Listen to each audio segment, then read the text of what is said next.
I was a surgical resident in the Trauma E.R., and if you've never stood in one, you can't understand how quickly life can unravel inside those walls. The ER is not like the controlled theater of an operating room or the sterile predictability of a clinic. It is chaos, sharpened and focused into an arena where seconds decide between survival and silence. Under the humming fluorescence, the air always carried a cocktail of bleach, iron, sweat, and fear, a mixture that clung to your scrubs, to your skin, even to your dreams when you finally closed your eyes hours later. When I first stepped into residency, I thought I understood what I was walking into. I'd been told 1,000 times that trauma doesn't wait for anyone, that it hits suddenly and brutally. I thought my studies had prepared me for it. But no textbook had captured the sound of gurney wheels rattling against tile as paramedics burst through double doors, voices raised and clipped with urgency. No lecture hall had made me ready for the rawness of a mother screaming down a hallway or the dull thud of chest compressions hammering against broken ribs. By my 3rd year of residency, I'd seen more than I ever thought a human heart could absorb. Gunshots, stabbings, car wrecks, industrial accidents. Every one of them brought a new kind of devastation, and every one of them etched itself into me. Yet somehow I still believed that if I stayed steady, if I focused, I could carry it all without breaking. That night proved me wrong. It began at 2:17 a.m. The ER was humming in its usual nocturnal rhythm. The monitors beeped like a discordant orchestra. IV pumps clicked steadily. Nurses moved quickly but quietly as though trying not to disturb the fragile balance of the place. We were finishing the paperwork on a routine appendectomy when the trauma pager went off. The screen read, MVC, multiple injuries, ETA, 5 minutes. MVC, motor vehicle collision. That phrase always meant unpredictability. Sometimes you got a lucky driver who'd walked away with nothing but bruises. Other times it meant mangled bodies, torn apart by steel and speed. That night, it was the latter. The paramedics barreled in, pushing a young man, barely 21 if I had to guess. He was strapped to the gurney, covered in blood that wasn't entirely his own. I'd later learned 2 other passengers had been in the car and only one had survived. His face was pale, his chest rising and falling shallowly. And the smell hit me first. Gasoline mixed with blood, a nauseating reminder of the crash scene. Male, 22, restrained driver, high-speed rollover, loss of consciousness at scene, vitals unstable, BP 70 over palp, tachy at 150, unresponsive, pupils sluggish. The paramedic rattled off. His voice was steady, but the sweat on his brow betrayed the urgency. We moved fast. Airway first. I leaned in and saw his breathing was erratic, the telltale gurgle of blood in the airway. Suction, I barked, and a nurse slid the catheter into place, clearing the path for intubation.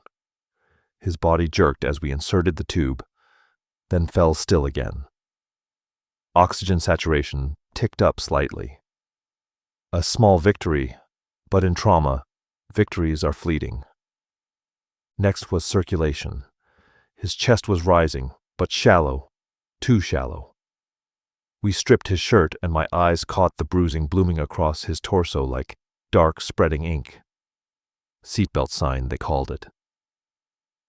A cruel tattoo left by impact, telling us his insides had likely been torn apart. We placed 2 large-bore IVs, fluids rushing in, though I knew, even as we did it, that he was bleeding faster than we could replace it. Fast exam, my attending ordered. I grabbed the ultrasound probe, gliding it over his abdomen. The screen flickered with the unmistakable black pools of free fluid. Blood. A lot of it. His belly was filling like a hidden ocean, and we were racing against time. We need to get him to the OR, I said, my voice steadier than my insides. But then something happened. Something that to this day I cannot explain. As we prepared to transfer, his heart rhythm flickered erratically on the monitor. For a moment, I thought it was artifact, the kind of false signal you sometimes see when leads slip. But then his body arched violently, eyes snapping open in a way I'll never forget. His gaze locked onto me. Not around the room, not in confusion, but directly into me. His lips moved, cracked and bloodied, and he whispered something I can still hear in the quietest hours of the night. "You can't stop it." And then he flatlined. The room erupted. "Code blue!" Hands flew into motion.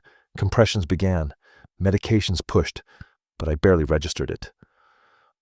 All I could see were his eyes, wide and fixed on mine, and the words that made no sense. "You can't stop it." We worked on him for 37 minutes. Every drug, every shock, every maneuver. Nothing brought him back. Finally, at 3:04 a.m., we called time of death. But the silence that followed wasn't the usual silence of exhaustion or defeat. It was heavier, thicker, because everyone in that room had seen what I had seen. His sudden awareness, his deliberate words, spoken from a body that shouldn't have been capable of them. That was the night that Trauma E.R. broke me. The worst part of calling a time of death isn't the pronouncement itself, though saying those words never gets easier. The worst part is the quiet ritual that follows. Pulling the sheets up, turning off the monitor, removing the tubes and lines that just minutes before had been lifelines. It feels like erasing someone, undoing the traces of a desperate battle that consumed every ounce of focus. Bindi, that night though, I couldn't bring myself to do it. My hands hovered above the tubing, frozen, while a nurse silently stepped in to finish. I was still replaying his last moment, his eyes wide and unblinking, his whisper threading into me like a needle. "You can't stop it." Patients didn't come back from pulselessness to speak coherently. Not like that. Not with meaning and intent. We'd all seen the gasps of agonal breathing, the random twitches of a brain in its death throes. But this had been something else. A moment of clarity in the midst of collapse. No one said it out loud. The room was heavy with unspoken words, the kind of silence where everyone knows they saw the same thing but no one wants to be the first to admit it. My attending, a man with 30 years in trauma, cleared his throat finally. "Resident, take him up to the morgue once they finish the paperwork." His voice was level, clinical, but his eyes didn't meet mine. He'd seen it too. When the gurney finally rolled out, I found myself wandering into the staff lounge, a place that normally smelled of burnt coffee and fatigue. Tonight it carried something different, unease. 2 nurses sat at the corner table, whispering. Another resident stood by the vending machine, staring off at nothing. And when I walked in, they all looked at me like I might have an answer I didn't have. "You heard it, right?" one of the nurses finally asked, voice trembling. She was new, maybe a year into her practice. He said something. I nodded slowly, my throat dry.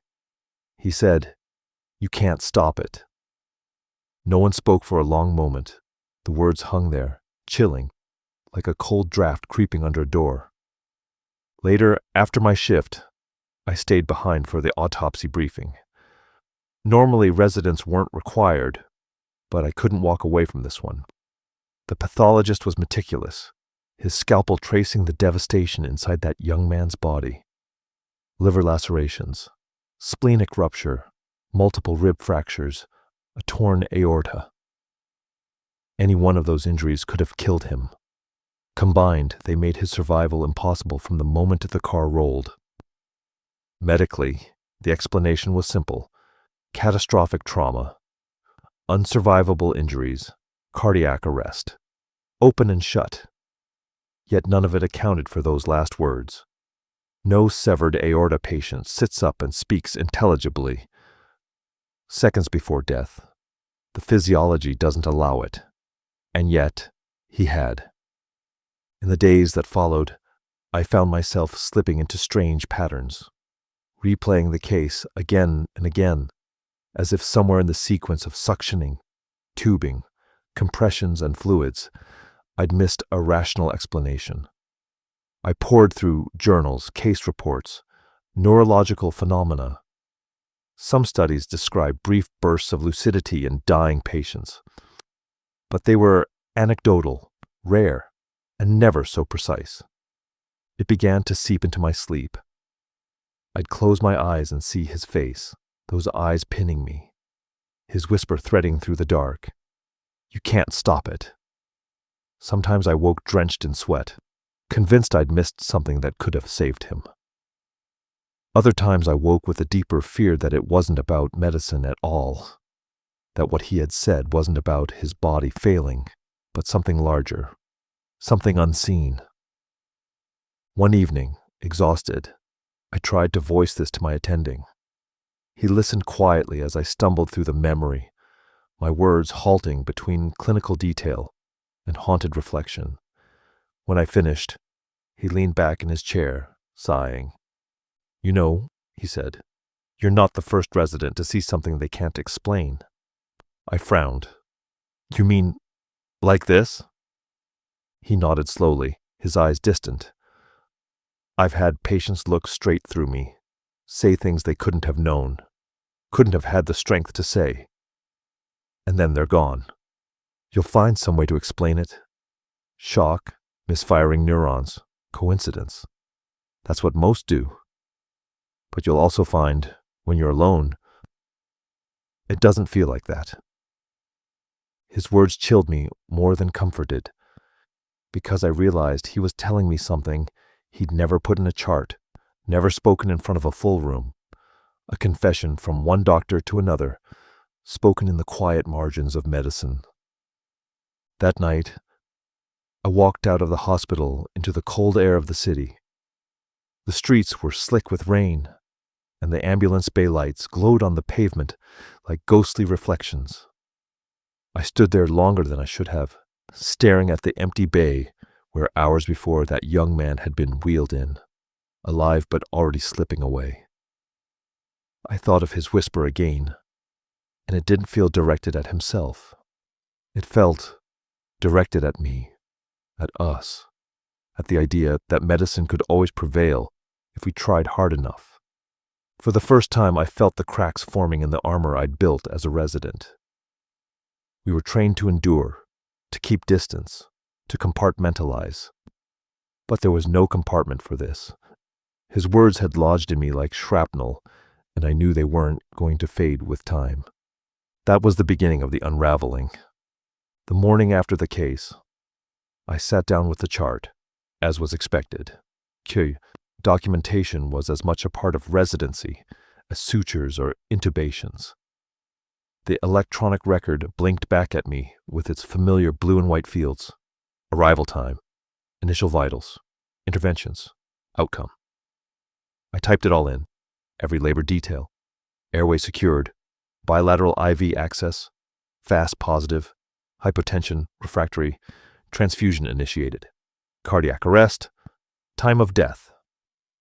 Each keystroke felt mechanical, a detached litany of the fight we had waged. But then I came to the additional notes section. My fingers hovered over the keyboard. What was I supposed to write? That the patient had spoken lucidly in the final seconds of his life, after sustaining injuries that precluded consciousness? That he had looked directly into me and whispered a phrase none of us could understand. Number that wouldn't survive peer review, much less legal scrutiny. The chart was for facts, not for ghosts, and yet leaving it out felt dishonest, like I was erasing the most significant part of the night. In the end, I wrote, "Patient exhibited transient vocalization prior to terminal rhythm. Unclear clinical significance. Sterile words, drained of meaning. Safe. Words that would be skimmed by an auditor and forgotten." But I couldn't forget. Later in the lounge, I overheard the nurses talking again. One of them, Maria had been in trauma for a decade. She had seen more deaths than most people could stomach. Her voice was steady, but her eyes betrayed something else. "I've never seen anything like that," she said quietly to the younger nurse. "Not in all my years." I joined them at the table. Maria looked at me as though weighing whether she should speak further. Then she asked, "Do you think it meant anything?" I hesitated. "I don't know," I admitted. Physiologically, he shouldn't have been able to say anything at all.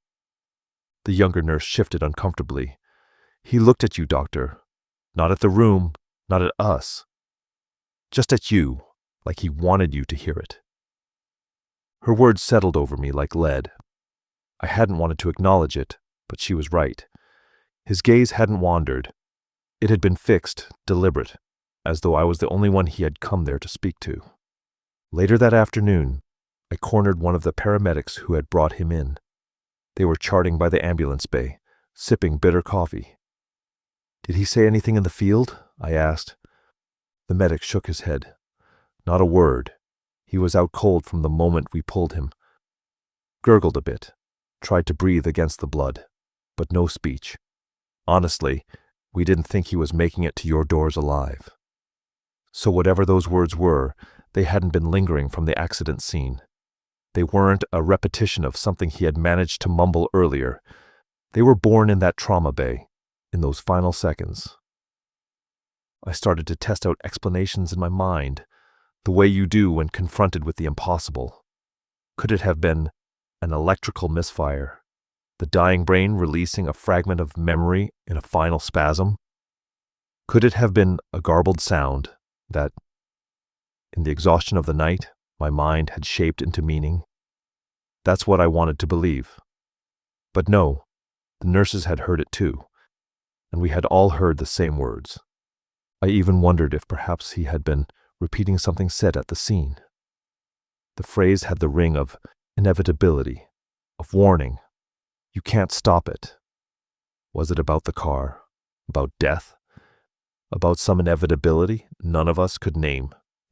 When the autopsy results came back, I pored over them like a detective combing through evidence. Liver shattered, spleen pulped, ribs snapped like brittle twigs, heart bruised from the impact. But it was the aortic tear that sealed his fate. A transection of the vessel just below the arch, an injury incompatible with life.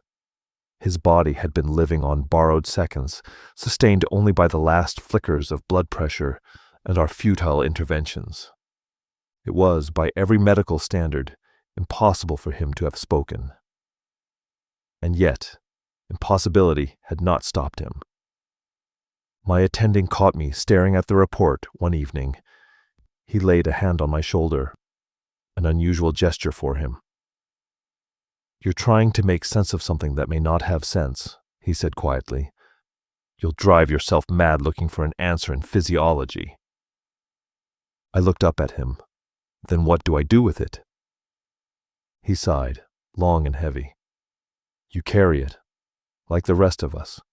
You learn which ghosts you can live with and which ones will eat at you until you find a way to make peace." But there was no peace in me, only questions. And they began to follow me into every trauma I worked.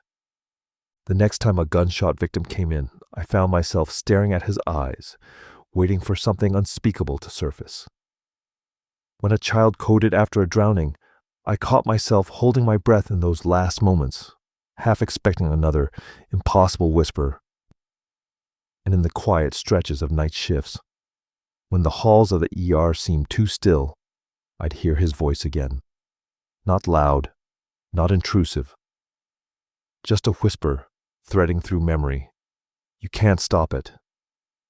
Every time I heard it, I asked myself, was it a statement about his own life? About the inevitability of trauma and death? Or was it directed outward, at me, at medicine itself, a cruel reminder that no matter how hard we fight, there are battles we cannot win? The more I thought about it, the more it began to corrode the core of why I had gone into medicine at all. We are trained to believe we can intervene, repair, salvage. that with enough speed and skill, no injury is beyond our reach. But what if that was the lie? What if medicine was not a shield against inevitability, but just a way to delay the truth? That young man's words were not just the end of a case. They were the seed of doubt that took root in me, a seed that would grow into shadows that followed me through every trauma bay thereafter. In the weeks that followed, I told myself I was moving on. Residency didn't allow much room for dwelling. The sheer volume of patients demanded you compartmentalize, seal off the cracks, and keep going. But no matter how hard I tried, I couldn't keep that night contained. It seeped into everything. I'd be standing in the trauma bay as a new patient rolled in, and I'd feel the echo of that whisper before I even touched the gurney. You can't stop it. The words pulsed behind the rhythm of the monitors, like an invisible heartbeat laid over every case. The next time a motor vehicle collision came in, I froze for a moment, longer than I should have. It was another young man, though his injuries weren't as catastrophic. I remember staring into his eyes as I checked his airway, irrationally waiting for him to speak words he didn't have. He didn't. He simply grimaced in pain and let out a low groan as we stabilized him. But for a second, I swore I felt the same stare, the same intensity, and my hands trembled before I forced them steady. I thought, maybe it was just me, some flaw in my psyche that the night had cracked open. But then I started to notice something else. The staff who had been there that night seemed different too. Maria avoided eye contact when we worked together. Another nurse, one I'd known for months, seemed more abrupt, impatient, as though she was trying to keep her distance from anything that might remind her. We didn't talk about it. None of us did. But the silence between us was thick, like a pact none of us had chosen. One night I lingered outside the morgue after dropping off a patient. The fluorescent lights above hummed, and the air was unnervingly cold. The attendant, a quiet man who'd worked there longer than I'd been alive, noticed me lingering. "You've been coming down here a lot," he said softly. His voice carried the weariness of someone who'd long ago made peace with death's company. I admitted it before I could stop myself. I can't stop thinking about a case, about something a patient said before he died. The attendant studied me, his expression unreadable. Then he said, "They talk sometimes. You'd be surprised. People hear things, see things. Sometimes I hear them myself. Voices when the drawer's closed. Doesn't mean you're losing your mind. Just means you've been here long enough." He turned back to his work, leaving me with a chill that wasn't from the morgue air. As the months wore on, the case began to infect my sleep. I'd wake in the middle of the night to the phantom sound of a monitor flatlining, the room filled with that cold fluorescent light, even though I was at home. I'd jolt upright, convinced I was back in the trauma bay, my scrubs soaked through with sweat. And always, the whisper, "You can't stop it." The more I thought about it, the more I began to see it everywhere. In the way the city's ambulance sirens wailed through the night, relentless and endless. In the eyes of families who paced waiting rooms, clinging to hope I knew was already slipping. In the body language of senior surgeons who carried a heaviness that went unspoken. I began to realize that maybe they had all heard their own version of those words. Maybe mine just happened to be spoken aloud. During a rare day off, I met with a colleague at a cafe not far from the hospital. She was another resident, sharp and unflinching, the kind of doctor who never seemed rattled. Over bitter coffee, I asked her if she had ever seen something she couldn't explain. She looked at me for a long moment, then set her cup down. "Yes," she said finally. "A man who coded after a heart attack. We worked him for 40 minutes. Just before we called it, he opened his eyes, smiled, and said my name. I'd never met him before in my life. No chart, no bracelet, nothing. But he said it as clear as if we'd been friends. Then he was gone." Her voice wavered just slightly, and in that moment, I realized we were all carrying ghosts we didn't talk about. Medicine was built on science, but beneath it was a quiet undercurrent of the unexplainable, stories traded in whispers, never written into charts, never acknowledged in the daylight. But mine felt different. His words weren't a farewell or a comfort. They were a warning. And the more I thought about it, the less I believed they were meant only for him. They had been given to me. I started to wonder what exactly it was I couldn't stop. Death, trauma, fate, or something darker. Something I hadn't yet glimpsed, but that waited just beyond the fluorescent glow of the ER. That uncertainty began to corrode me. My hands still worked. My voice still called out orders. My mind still processed injuries and interventions. But somewhere beneath the surface, doubt had lodged itself like shrapnel. I no longer believed we could save everyone. And worse, I no longer believed that saving them was always in our hands at all. That case didn't just break me in the moment. It began breaking me every day afterward, in small, unseen ways, until I barely recognized the resident staring back in the mirror each morning. The breaking point came almost a year later. By then I had buried the memory under the sheer volume of cases, or at least convinced myself I had. Residency has a way of grinding you down, forcing you forward, whether you want to or not. But even if I didn't speak of it, the words still lived inside me, dormant, waiting. It was another night shift, the kind where the ER felt like a battlefield on repeat. We had already dealt with 2 stabbings and a drug overdose when the trauma pager screamed again. GSW, multiple, ETA, 3 minutes. Gunshot wounds. The kind of call that tightened your chest even before the doors opened. The paramedics crashed through the bay doors with a young man not much older than the one from the crash. His shirt was soaked through with blood. 3 dark blossoms across his chest and abdomen. His face was ashen, lips cracked, eyes half closed but flickering with a strange, restless light. The rhythm of trauma took over. Airway, access, fluids, pressure dressings, chest tube kit slammed onto the tray. My hands moved faster than my thoughts until I looked up into his eyes. And just like that, the past ripped its way into the present. He was staring directly at me. Not around the room, not at the ceiling. At me. His gaze was sharp, deliberate, impossible to ignore. I froze for half a beat, and in that space, I felt the weight of the first patient's stare crashing back over me. "Doctor," Maria said sharply, snapping me back. She was holding pressure on one of the wounds, blood spilling hot and steady against her gloves. I forced myself into motion, but my hands trembled as I inserted the chest tube, as if every movement was being watched, not just by the team, but by something else I couldn't name. We wheeled him toward the OR. His vitals were slipping fast. Pressure in the 60s. Heart hammering like a bird trapped in a cage. I leaned over him as we rushed down the hall, my stethoscope slipping against his slick skin. And then it happened. His eyes shot open wide, his lips cracked apart, and in a rasping whisper, weaker but somehow clearer than the monitors around us, he said, "You can't stop it." I nearly dropped the stethoscope. My legs faltered mid-run, and for a split second, I couldn't breathe.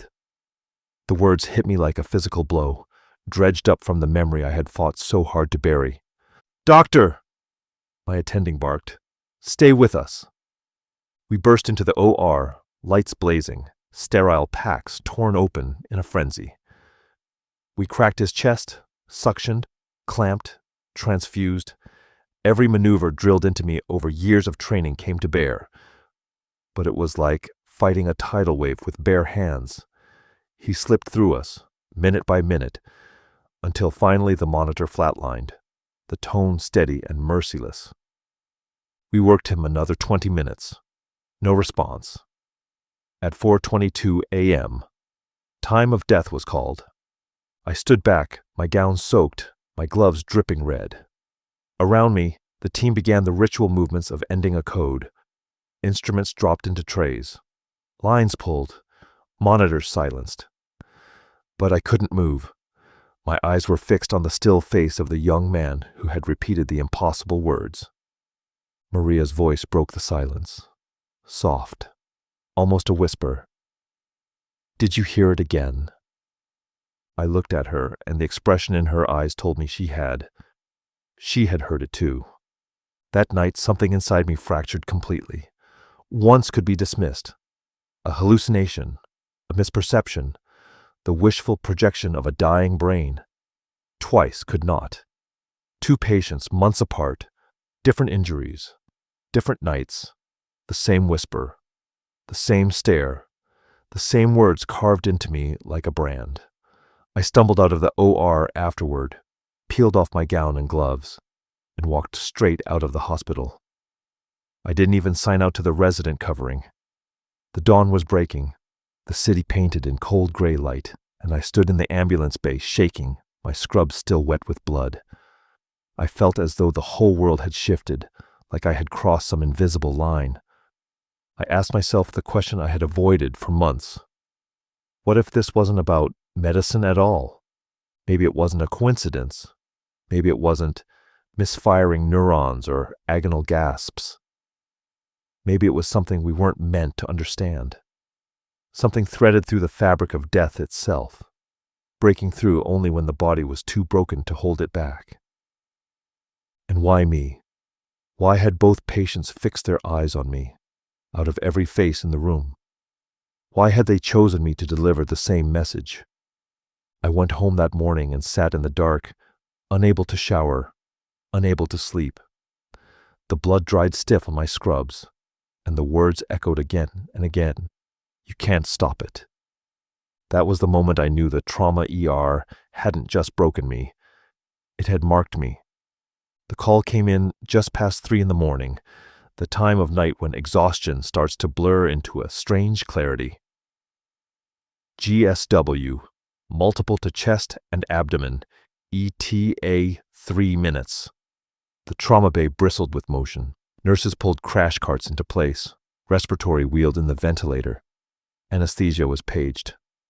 I stood by the foot of the bed, gloves already tugged tight, trying not to let my pulse quicken. When the doors burst open, the smell hit first. Blood and gunpowder carried in on the paramedic's gear. The patient was barely more than a kid, maybe 24. His t-shirt was shredded, soaked dark where the bullets had torn through. Paramedics rattled off the stats as they pushed him across. Male, mid-20s, 3 GSW, hypotensive, last pressure 60/40, tachy 160, intubated en route, 2 IVs, fluids running, blood en route. We slid him onto the bed. My hands went to his chest immediately, pressing against the wounds. One was oozing steadily near the sternum, another lower, with blood bubbling faintly as he breathed around the tube. The third was tucked under his rib cage, where no one wanted to see it. "Chest tube," I ordered, and the kit was slapped into my hand. The scalpel sliced through skin and muscle with a sickening give, my fingers tunneling down to the pleura, inserting the tube. A rush of blood and air hissed out, the chamber filling instantly. Tension, pneumothorax. The monitor flickered as his oxygen climbed, if only briefly, but the abdomen was worse, rigid, distended. We didn't need the ultrasound to tell us, but we did it anyway. The screen lit up black with free fluid, an ocean of blood hiding beneath his skin.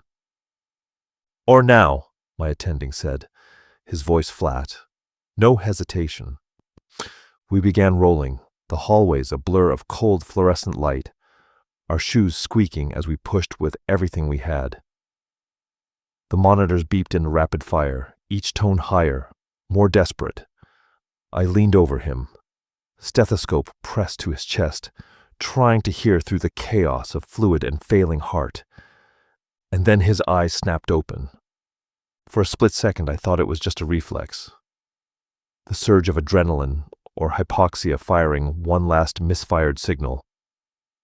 But then his gaze fixed on mine, not around the room, not on the ceiling.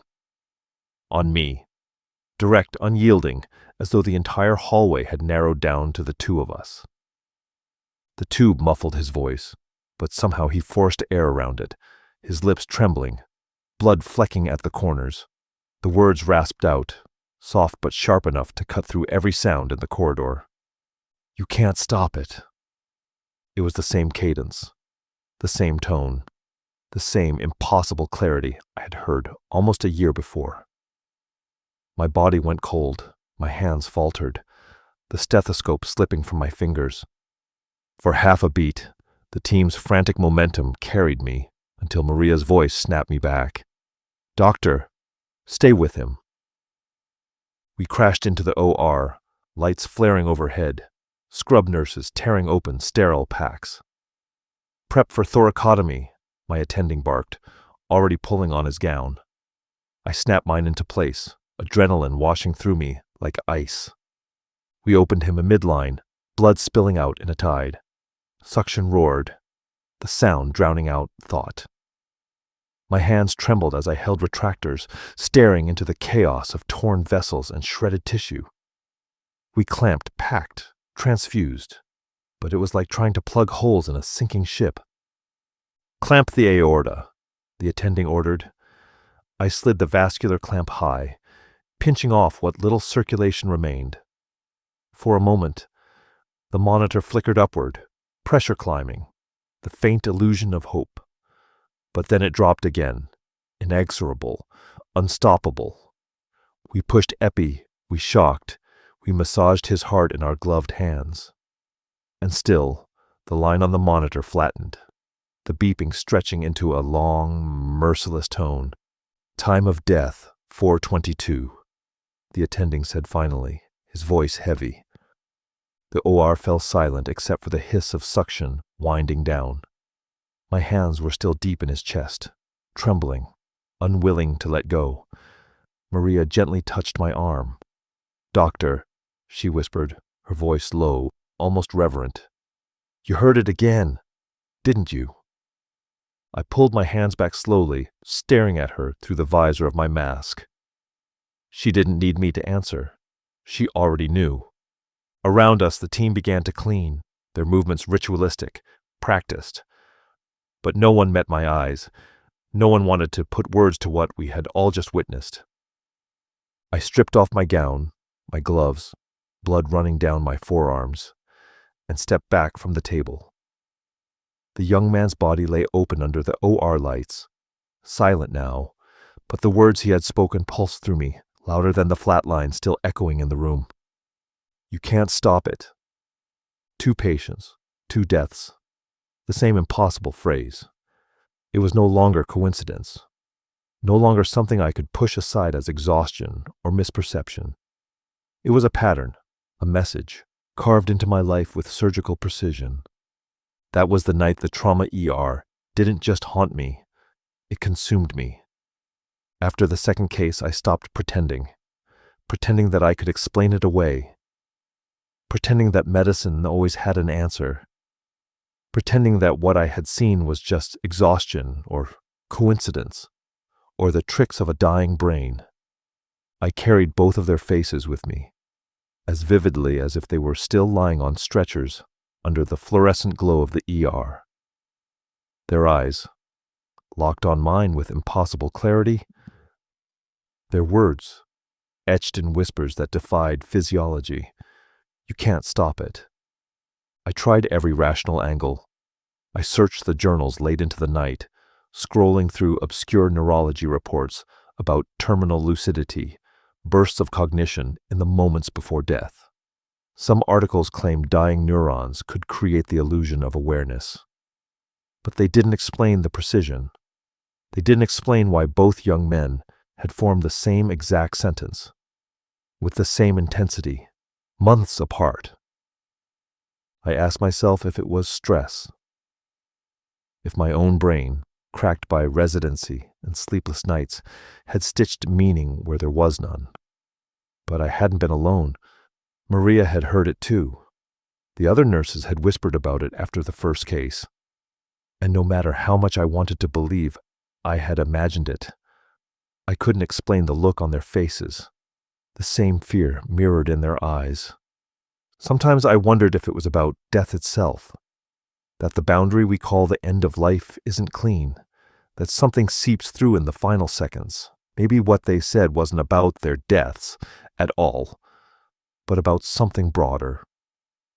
Inevitability, fate, the unstoppable tide that medicine can never hold back. Other times, darker times, I wondered if it was about me. Why had both of them fixed their eyes on me? Out of all the hands, all the faces, all the people in those rooms, why had I been the one to receive their words? Was it a curse, a warning, a message I still hadn't deciphered? Years have passed since then. I finished residency, became a surgeon, and built the steady mask we all wear to keep practicing. But I can't shake those moments. They live under my skin, resurfacing in the quiet hours between cases, in the silence after a failed resuscitation, in the eyes of families when I have to tell them there was nothing more we could do. The truth is, medicine saves many. It buys time, repairs damage, staves off the inevitable. But it doesn't conquer. Not always. Not forever. Those two young men knew something as they crossed that threshold. Something we can't measure on a monitor or capture in a chart. Something we are too afraid to name. And sometimes, late at night, when the hospital halls are quiet and the fluorescent lights hum like a distant memory, I hear their voices again. Not loud, not intrusive, just a whisper, threading through memory, reminding me of the one truth I can't unlearn. The case will always remind me that in the Trauma E.R., no matter how hard we fight, no matter how desperately we cut or clamp or suture, there are forces waiting beyond our reach, and they cannot be stopped.